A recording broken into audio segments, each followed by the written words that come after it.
آج ہم رمضان کے حوالے سے قرآن پاک میں موجود ذکر، شکر اور فکر، اس کے حوالے سے بات چیت کریں گے۔ یہ تین موضوعات قرآن کے بہت ہی اہم موضوعات ہیں۔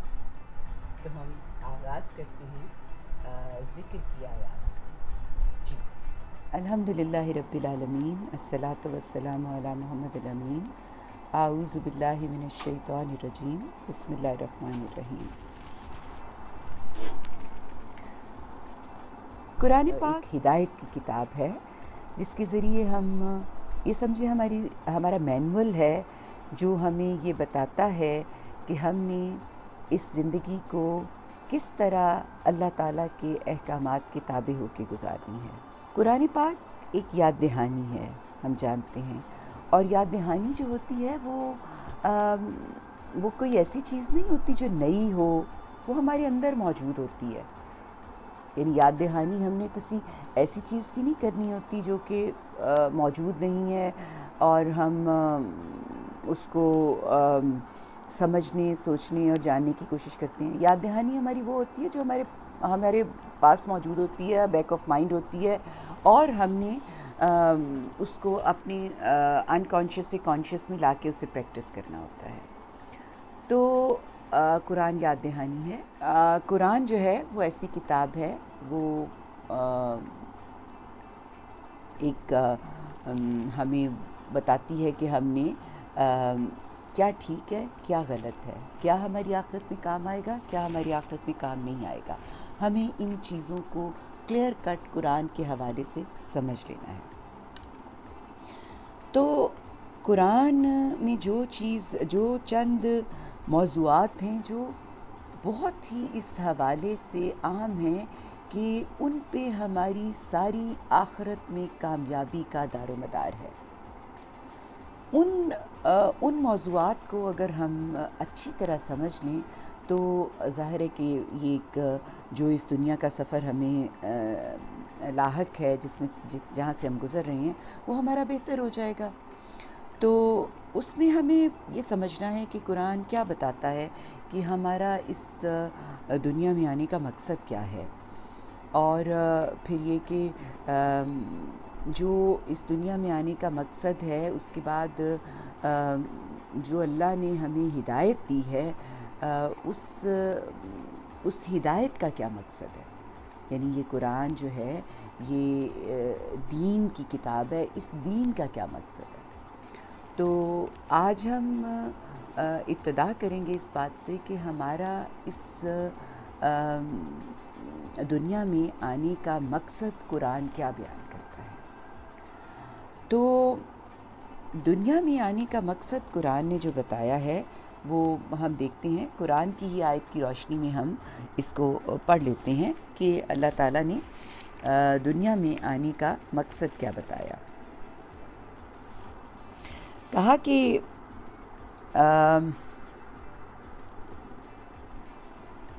بسم اللہ الرحمن الرحیم، یہ سورۃ بقرہ کی آیت 21 ہے۔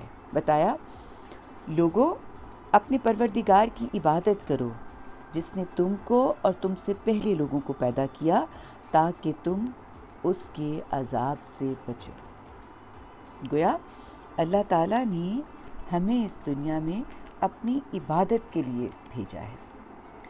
جب ہم اللہ کی عبادت کرتے ہیں تو اس کا کچھ نتیجہ نکلتا ہے۔ اسی طرح یہ ہم اگلی آیت بھی دیکھ لیتے ہیں جس میں اللہ تعالیٰ نے عبادت کے حوالے سے ہمیں ہماری رہنمائی کی ہے۔ فرمایا، سورۃ مریم کی آیت 65 ہے، جس میں اللہ تعالیٰ فرما رہے ہیں، آسمان اور زمین اور جو ان دونوں کے درمیان ہے، سب کا پروردگار اللہ ہمارا رب، تو اسی کی عبادت کرو، اسی کی عبادت پر ثابت قدم رہو، بھلا تم کوئی اس کا ہم نام جانتے ہو۔ یعنی وہ یکتا ہے، وہ تنہا ہے، اسی کی عبادت کرو، جس کے بارے میں یعنی عبادت کے حوالے سے اللہ تعالیٰ نے ہمیں گائیڈ کیا۔ پھر اس کے بعد فرمایا، سورۃ عنکبوت میں آیت 56 میں بتایا، اللہ تعالیٰ کہتے ہیں، اے میرے بندو جو ایمان لائے ہو، میری زمین فراخ ہے تو میری ہی عبادت کرو۔ یعنی اللہ تعالیٰ فرماتے ہیں کہ عبادت صرف میری کرنی ہے اور میں نے تمہیں اپنی عبادت کے لیے پیدا کیا ہے. اور پھر اسی طرح سورۃ زخرف میں آیت 64 میں اللہ تعالیٰ فرماتے ہیں کچھ شک نہیں کہ اللہ ہی میرا اور تمہارا پروردگار ہے، بس اسی کی عبادت کرو، یہی سیدھا رستہ ہے. اور پھر اس کے علاوہ فرمایا سورۃ الحاقہ میں 52 آیت ہے، اس میں فرمایا تو تم اپنے پروردگار بزرگ کے نام کی تسبیح کرو.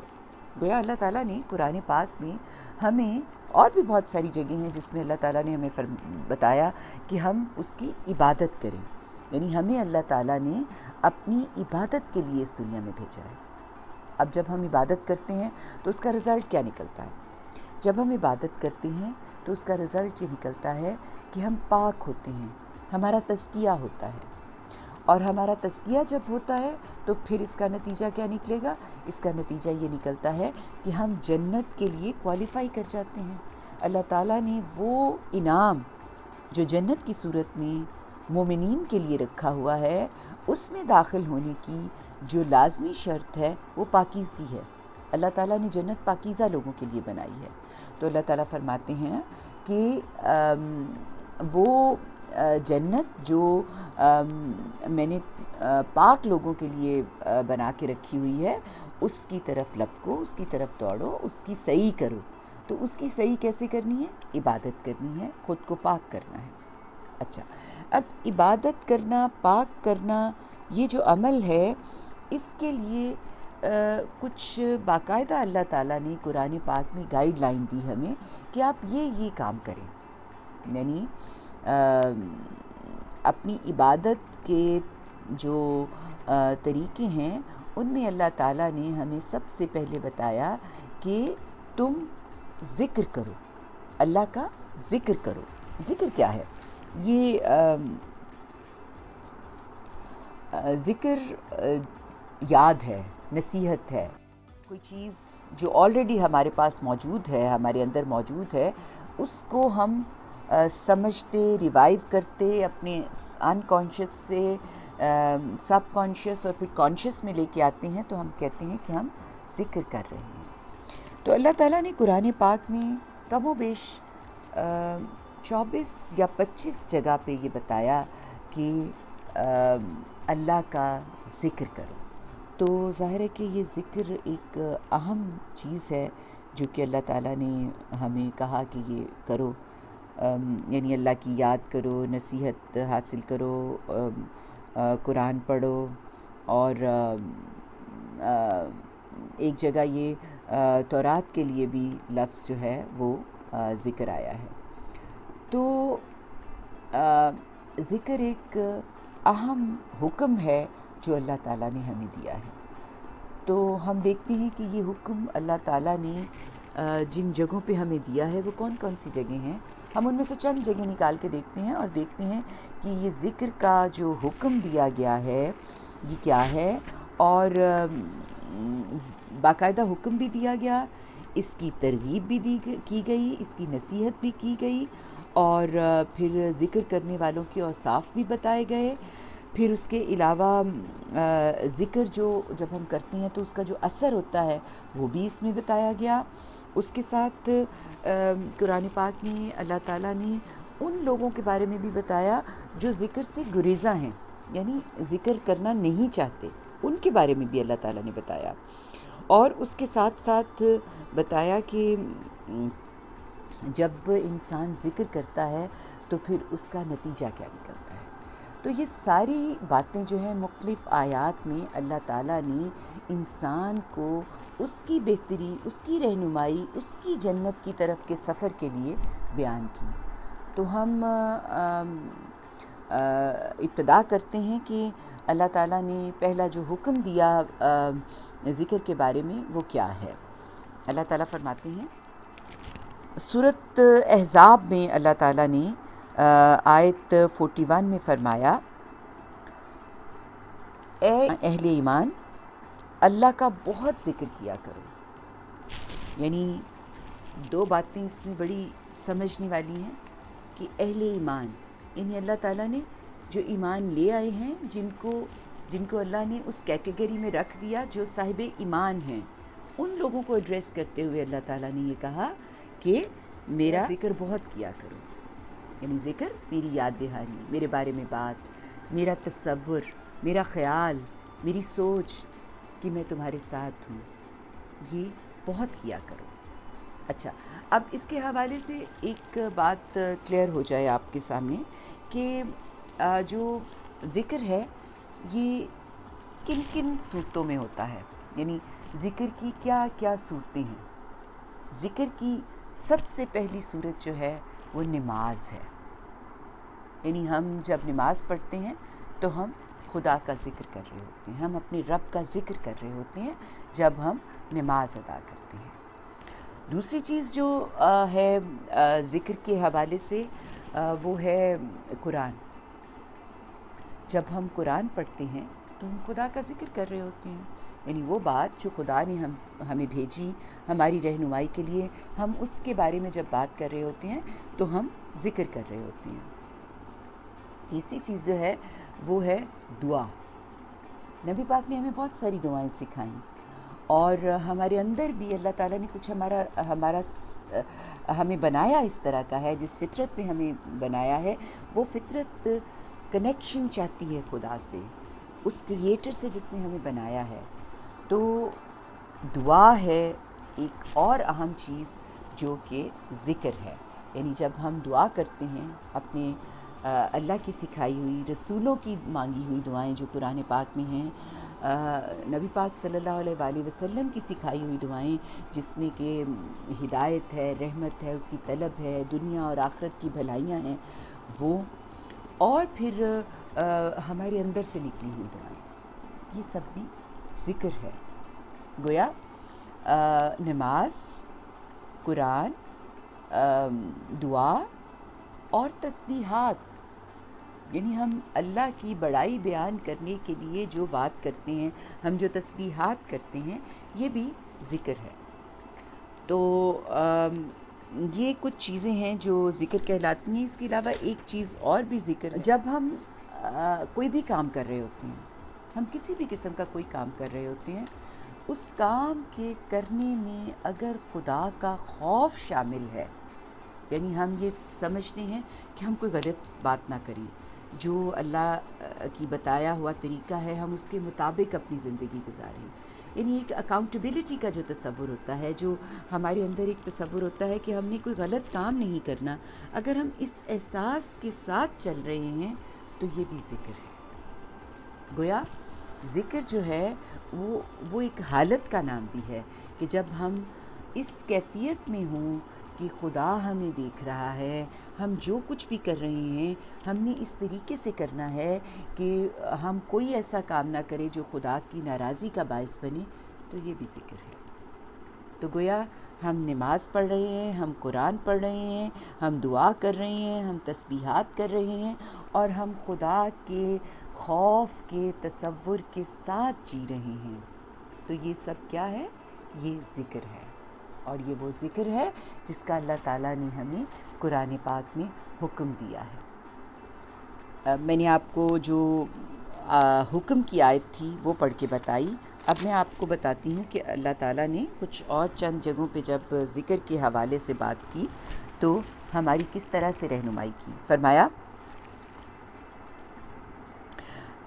سورۃ مدثر میں اللہ تعالیٰ فرماتے ہیں کہ اپنے پروردگار کی بڑائی بیان کرو۔ اللہ تعالیٰ جب بھی ہمیں کوئی حکم دیتے ہیں، جب بھی ہماری کوئی رہنمائی کرتے ہیں، اللہ تعالیٰ جب بھی ہمیں کوئی اسائنمنٹ دیتے ہیں کرنے کے لیے، تو یاد رکھیں اس میں ضرور ہماری بھلائی ہوتی ہے، یعنی اس کے کرنے کی وجہ سے ہماری دنیا اور آخرت سنور رہی ہوتی ہے، تو اللہ تعالیٰ ہمیں حکم دیتے ہیں کہ یہ کرو۔ اللہ تعالیٰ کا کوئی حکم بھی بغیر وجہ کے نہیں ہوتا۔ آپ جانتے ہیں نا، اللہ تعالیٰ نے ہمیں یہ اس طرح کی بات کبھی نہیں کہی کہ جاؤ دھوپ میں کھڑے رہو 1 گھنٹہ تو تمہیں بڑا ثواب ملے گا، ایسا نہیں ہے، یا بھوکے پیاسے زندگی گزار دو تو تمہیں بڑا ثواب ہے، ایسا نہیں ہے۔ اللہ تعالیٰ کوئی جبر والا حکم نہیں دیتے ہمیں، ہماری فطرت کے عین مطابق جو بھی اللہ تعالیٰ حکم دیتے ہیں نا، اس میں ہمارے لیے کوئی خیر ہوتی ہے۔ ہمارے لیے خیر کیا ہوتی ہے؟ دنیا کی خیر ہوتی ہے، آخرت کی خیر ہوتی ہے، اور اس کو سمجھنے کی صرف ضرورت ہوتی ہے. اور اگر ہم نہ بھی سمجھیں تو جو حکم آ جاتا ہے سب سے پہلے تو اس پہ لبیک کہہ دیں. جب ہم لبیک کہہ دیتے ہیں تو خود بخود سمجھ کے دروازے کھلنا شروع ہو جاتے ہیں، خود بخود ہمیں سمجھ آنا شروع ہو جاتی ہے کہ ہاں اس میں تو یہ بھی فائدہ ہے، اس میں تو یہ بھی فائدہ ہے. لیکن اگر ہم ریلیکٹنٹ ہو کے کہتے ہیں اور یہ کہتے ہیں ہو اللہ یہ کیا ایسے ہی مشکل میں ڈال دیا، اللہ ہمیں بغیر وجہ کے کبھی بھی کسی مشکل میں نہیں ڈالتے. یہ ہمارا ایمان ہے. اللہ تعالیٰ ہمیں جب بھی کسی مشکل میں ڈالتے ہیں تو اس میں سے ہمارے لیے کوئی خیر نکلنی ہوتی ہے، اس میں ہمارے لیے کوئی بہتری ہونی ہوتی ہے، اس لیے اللہ تعالیٰ وہ ہمارے سامنے لے کے آتے ہیں. تو اللہ تعالیٰ نے ہمیں اس میں رہنمائی کی کہ اپنے پروردگار کی، جس نے تمہیں پیدا کیا ہے، جس نے اس دنیا میں تمہیں بھیجا ہے، اور جس کے حضور تم نے دوبارہ حاضر ہونا ہے، اس کی بڑائی بیان کرو. پھر اسی طرح سورۃ مائدہ میں اللہ تعالیٰ نے بتایا کہ اگر تم میرا قرب چاہتے ہو نا تو پھر تم یہ کرو، کیا؟ ذکر کرو. ذکر ہمیں اللہ کے ساتھ کنیکٹ کر دیتا ہے. جو اللہ سے جڑ گیا، جو اللہ کے قریب آ گیا، جس کو اللہ کی معرفت مل گئی، جس کو اللہ کی سمجھ آ گئی، بس پھر دنیا میں اور رہ کیا گیا کرنے کا. اللہ تعالیٰ نے ہمیں اپنی عبادت کے لیے اس دنیا میں بھیجا ہے، اور اس کی عبادت اگر اس کے قرب کے ساتھ ہمیں میسر ہو جاتی ہے تو بس پھر زندگی سفل ہو گئی، زندگی کامیاب ہو گئی. تو بتایا اس میں سورۃ مائدہ کی آیت 35 میں اللہ تعالیٰ نے فرمایا کہ اے ایمان والو، اللہ سے ڈرتے رہو اور اس کا قرب یعنی اس کے حضور میں باریابی حاصل کرنے کا ذریعہ تلاش کرتے رہو. یعنی اللہ گائیڈ کر رہے ہیں کہ اللہ کا قرب حاصل کرنے کے لیے کوشش کرتے رہو. کیوں؟ اس کے رستے میں جہاد کرو، یعنی کوشش کرو، اسٹرگل کرو، تاکہ تمہیں کامیابی نصیب ہو. جب بھی اللہ تعالیٰ ہمیں کسی کام کے لیے کہتے ہیں نا تو ہمیں ساتھ بتاتے ہیں کہ میں نے تمہیں یہ کام کیوں کہا. جیسے ہم جانتے ہیں نا کہ اللہ تعالیٰ نے ہمیں بتایا کہ روزے رکھو، 30 دن کے روزے ہیں، بڑے کم دن کے روزے، چند دن ہیں گنتی کے، اور ساتھ ہی بتا دیا کیوں میں نے تمہیں اس مشقت میں ڈالا ہے، تاکہ تم تقویٰ حاصل کرو، یعنی تم پرہیزگار بن جاؤ، تمہیں پرہیزگاری نصیب ہو جائے. اور پرہیزگاری بھی کیا ہے؟ اللہ سے قرب حاصل کرنے کے لیے سٹیپ ہے. جب ہم تقوی کو اٹین کرتے ہیں، جب ہم پرہیزگاری کو اٹین کرتے ہیں تو ہم اللہ کے قریب آ جاتے ہیں. بالکل اسی طرح یہاں پہ فرمایا کہ اللہ کا قرب چاہتے ہو نا، اللہ کے قریب آنا چاہتے ہو، تو پھر کیا کرو؟ پھر یہ ہے کہ تم میرے رستے میں جہاد کرو. جہاد کیا؟ اسٹرگل، کوشش اللہ کا رستہ پانے کی، اللہ کے رستے پہ چلنے کی، اللہ کے رستے پہ چل کے اللہ تک پہنچنے کی کوشش کرو. جب تم یہ کرو گے تو کیا نتیجہ نکلے گا؟ تم کامیاب ہو جاؤ گے. ہم اس دنیا میں کیا چاہتے ہیں؟ ہم اس دنیا میں کامیابی چاہتے ہیں، اور آخرت کے حوالے سے کیا ہے؟ ہم آخرت میں بھی کامیابی چاہتے ہیں، کیونکہ ہمیں پتہ ہے کہ کامیابی ملے گی تو سکھ ہے، چین ہے، آرام ہے، سب خوشی ہے. تو یہ کامیابی اللہ نے کس سے جوڑ دی؟ اللہ نے کہا کہ میرے قرب چاہتے ہو نا تو پھر میرے سے ڈرو، یعنی اللہ سے ڈرتے رہو، اور اس کے قرب حاصل کرنے کی کوشش کرتے رہو، اور اس کے قرب حاصل کرنے کی کوشش کرتے ہوئے جہاد کرو. اور جب تم یہ کام کرو گے تو یاد رکھو کہ پھر تمہیں اللہ تعالیٰ جو ہے وہ کامیاب کر دے گا. دنیا کی بھی کامیابی آپ کو ملے گی اور آخرت کی بھی کامیابی اللہ تعالیٰ آپ کو دے گا. آخرت کی کامیابی تو یقیناً اللہ تعالیٰ کے جو لوگ اللہ تعالیٰ کے راستے پہ جد و جہد کرتے ہیں، یعنی جو اللہ کے راستے پہ چلنے کی کوشش کرتے ہیں، جو اللہ کا قرب حاصل کرنے کی کوشش کرتے ہیں، جو اس کا ذکر کرتے ہیں، جو اس کا شکر کرتے ہیں، جو فکر کرتے ہیں، یہ ان لوگوں کے لیے اللہ تعالیٰ نے رکھی ہوئی ہے. تو اللہ سے قرب حاصل کرنے کی ہدایت اللہ تعالیٰ نے یہاں فرمائی. پھر اس کے بعد اللہ تعالیٰ نے بتایا کہ ہم سب سکون چاہتے ہیں، ہم سب اطمینان قلب چاہتے ہیں. یعنی ہم انسان جو ہیں ان کی ایک اگر آپ ایک انٹرویو کنڈکٹ کریں تو سب سے جو اہم چیز انسان چاہتا ہے وہ کیا ہے؟ اس دنیا میں جینے کے لیے انسان کیا چاہتا ہے؟ انسان پیس چاہتا ہے، سکون چاہتا ہے، اطمینان قلب چاہتا ہے. وہ چاہتا ہے کہ ہمیں بہت کچھ مل جائے، دولت، شہرت، عزت، نام، پیسہ، بہت کچھ ہو، لیکن ہمارے اندر سکون نہ ہو، ہم مطمئن نہ ہوں، تو یہ سب کس کام کا؟ تو اصل چیز جو اللہ کے ہاں مانگنے والی ہے وہ کیا ہے؟ وہ اطمینان قلب ہے. تو اللہ تعالیٰ نے فرمایا کہ یہ اطمینان قلب بھی جو ہے وہ میری یاد سے ملتا ہے، میرے ذکر سے ملتا ہے.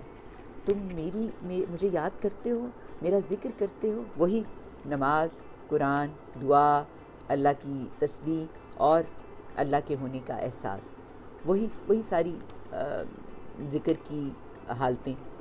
اللہ تعالیٰ کہتے ہیں تم ان حالتوں کو ایڈاپٹ کر لیتے ہو، ان حالتوں کے ساتھ جینا شروع کر دیتے ہو، تو پھر اطمینان قلب تمہارے پاس ہے.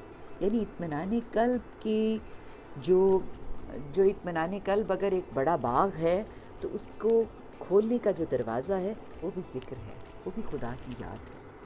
تو فرمایا کہ اللہ تعالیٰ کی یاد کے ذریعے ہی ہمیں اطمینان قلب ہوتا ہے.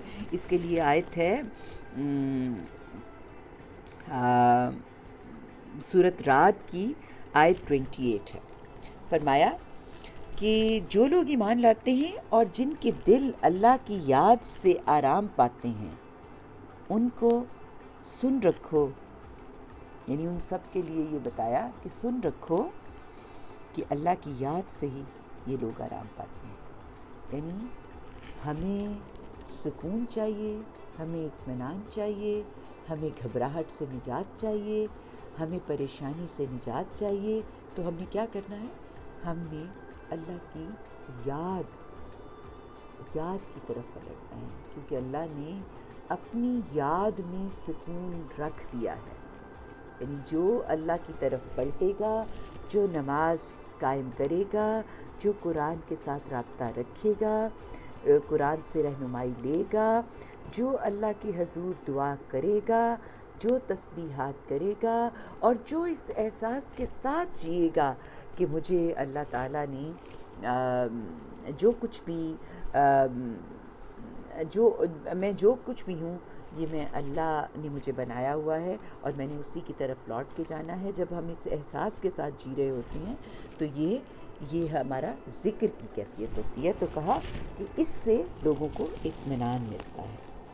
اور ساتھ ہی یہ بھی بتایا سورۃ انفال میں کہ یہ تقویت ایمان کا باعث بھی ہوتا ہے. یہ جو ذکر ہے کیا ہے بتایا؟ مومن تو وہ ہیں کہ جب اللہ کا ذکر کیا جاتا ہے تو ان کا دل ڈر جاتا ہے، یعنی ان کے دل ڈر جاتے ہیں، اور جب انہیں ان کی آیتیں پڑھ کے سنائی جاتی ہیں تو ان کا ایمان اور بڑھ جاتا ہے اور وہ لوگ اپنے پروردگار پر بھروسہ رکھتے ہیں.